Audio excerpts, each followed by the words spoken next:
So when we're saying to pursue God, we mean to be near to God, to be very near to God, not just be near, but to be very near to God, right? To follow hard after God. The pursuit of God is not a physical thing. You're not following hard after God as if God is physically seen.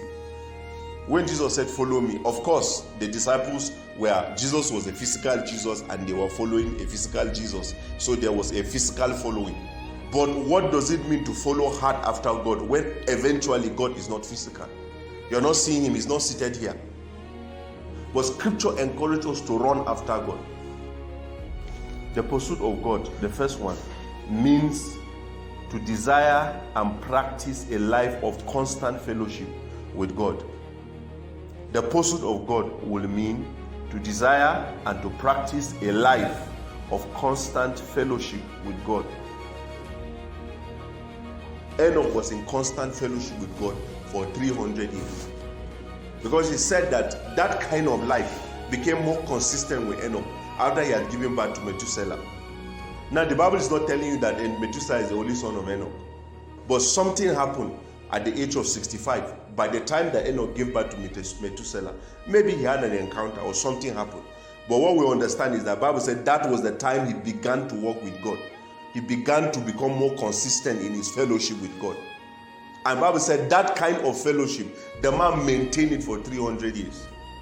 He said he maintained it so much that it was such an all-consuming fellowship that at a point, the Bible said he disappeared. It was a fellowship that was all-consuming. The man maintained that kind of walk that it was such an overwhelming fellowship that at a point, he was no more. The man walked with God in an age when we would say, right, people, there was no Bibles, there were no churches, right? There were no fellowship groups, there were no prayer groups. But this man, in his age, made a decision to walk with God, to maintain a close fellowship with God. When it comes to the matter of pursuing God, it is not limited. It is more personal. It is not corporate, right? It's more personal.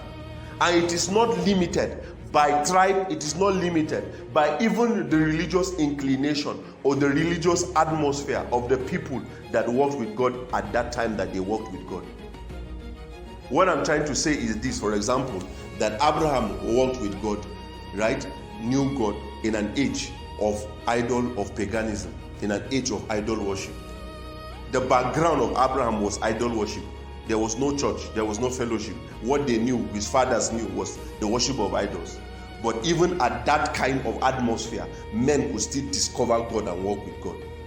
Because the issue of pursuing God is more personal than corporate. Right? When a man decides to pursue God, he is not limited.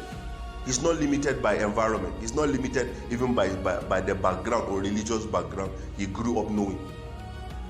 You know, some people have asked this question. Some people have asked this question that, is it possible for people to discover God outside Christianity? It's possible for people to discover God outside Christianity. Not saying that there are other ways in which people can find God. Right? Jesus said he is the way. You understand? But is it possible for people to still find God outside Christianity? Yes, of course, it is possible for people to find God outside Christianity, which eventually God will lead them back, right, to Christ. But what makes people to find God personally is this all-consuming desire. They had a hunger for God, they pursued God. That's why you see the names of people in respective of generations keeps popping up. You see the names of people in places. People found God irrespective of their race. In fact, the Bible tells us that the reason why God has created boundaries over the earth was so that people will find him. So over time, people have found God. And what marked them to find God was because they pursue God. It is in that way that you will understand, it will make sense that Enoch could find God even in his generation. Even if there were no fellowships, he could still find God.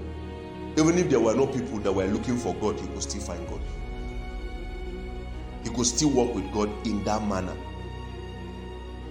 So to pursue God means to live a life, to practice a life of constant fellowship with God. Pursue God, the second way of looking at the pursuit of God, To pursue God will mean the desire and practice of maintaining a constant and consistent level of spiritual consciousness. Yes, the desire and practice of maintaining a constant and consistent level of spiritual consciousness. How to maintain what? Constant and consistent level of spiritual consciousness. What marked some of them as pursuit of God was that some of them, what we will see as the pursuit of God, was that they maintain a level of spiritual consciousness. Their lives, we can see as pursuit of God, was that it was marked by a consistent and constant level of spiritual consciousness. They had a level of spiritual consciousness which they maintained in their lifetime. Right? There's something of God that they pursued and they captured. Right? And what they captured was the level of their consciousness of God. So their consciousness of God was not just that they wanted fellowship, but they wanted fellowship because in that fellowship they captured something of God. So what they captured that is of God is what describes their pursuit. That is what we would see as their pursuit of God. They followed hard after God because following hard after God meant that they were able to gain a level of spiritual consciousness. Now, one of that person that had that kind of work was Abraham. Now, that level of spiritual consciousness that these men came into, that was what marked them out. That was what marked their lives. That was what marked the way they lived their lives. They pursued God. How do you know they pursued God? Because they gained something of God. And that which they gained about God, it was real to them. They were conscious of it. It was real to them. And that is what marked their life. That is what singled them out. That is what made them stand out.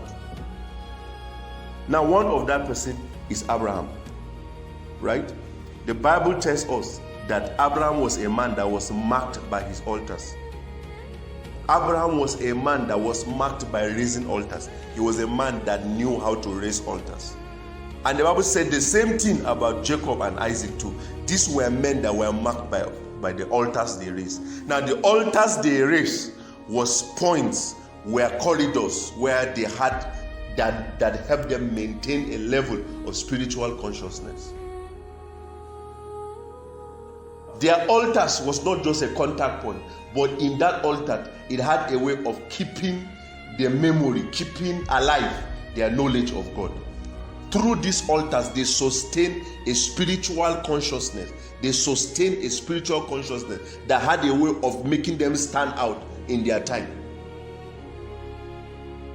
Mamre, actually, if you look at it in other parts of scripture, it said the sacred grove of Mamre.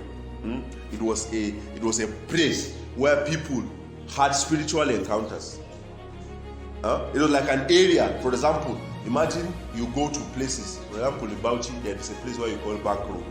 When you go there, you see banks. Now, in those days, there were places that they call them groves, sacred groves. They were places, forests, and these forests were marked for spiritual purposes. They were marked for spiritual purposes. So people will come and set up their shrines in that place. Now, the Bible said that Abraham, he didn't just come and set up an altar there. He lived there. He moved his tent and stayed at the grove of Mamre. He stayed at this particular spot. Abraham moved to church. If it was our time, he moved to church. Because that's how we understand sacred places. That was what Mamre is. Mamre was a grove. It was a sacred place. Now, why did he move there? Because it was like a permanent place. The altar was what was important. Right? He moved there to set up an altar, to remain close to his altar. He moved there to remain close to his altar. What was it about the altar? Look at it in Hebrews chapter 11.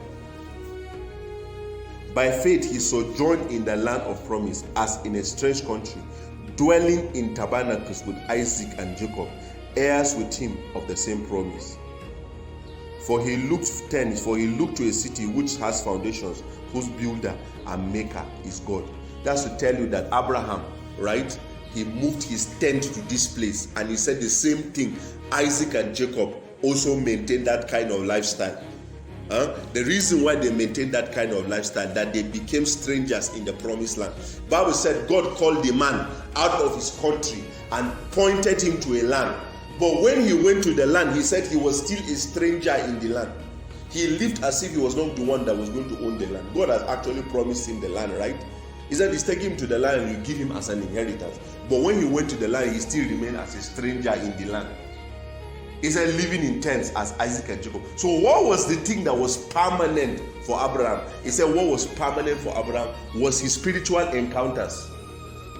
Because he said he was looking forward to a city whose builder, who has foundations, not built with hands, whose maker and builder is God. Who should tell you that Abraham kept on having encounters on those altars that sustain what? A level of spiritual consciousness in his life. It was such an overwhelming kind of consciousness that the man was content to dwell in tents. So pursuit of God means that is a practice of trying to maintain what? A constant fellowship with God, because your intention is to what? To maintain what? A level of spiritual consciousness.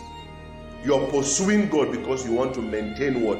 A level of spiritual consciousness. Your level of spiritual consciousness, you want to be constant and consistent. The things that you have taught about God, you don't want it to let it slip away from your hand. Do you see? So you are pursuing God because it is in that pursuit that you can maintain what you have seen. You can maintain what you have received. So people pursue God not just to talk with him, they pursue him to maintain what they have taught about God. To pursue hard after God is the practice of trying to what? To sustain, right? A consistent consciousness of God. You want to maintain and sustain a consistent consciousness of God. You don't want to lose out what you have taught of the Lord. You don't want to forget your encounters. You don't want to forget your experience of God. So you're pursuing hard after God, because that is the only way it can be maintained. You're raising altars because these altars are designed to maintain it. You see, the truth is that the things you will taught of God, most often they are invisible. Without an altar, without that kind of altars that are raised to maintain consciousness, you will lose out. Because the things you will taught about God are not visible. For example, imagine Abraham stayed in a land where everybody that claimed he had a god had a shrine and there was an idol inside. But Abraham's altar was not even his shrine. Even that his altar was not even an idol. Right? He was interacting with an invisible God. Every other person that was interacting with his own God was a visible one. Now, how can a man be able to survive that kind of atmosphere? He has to be consistent on his own altars.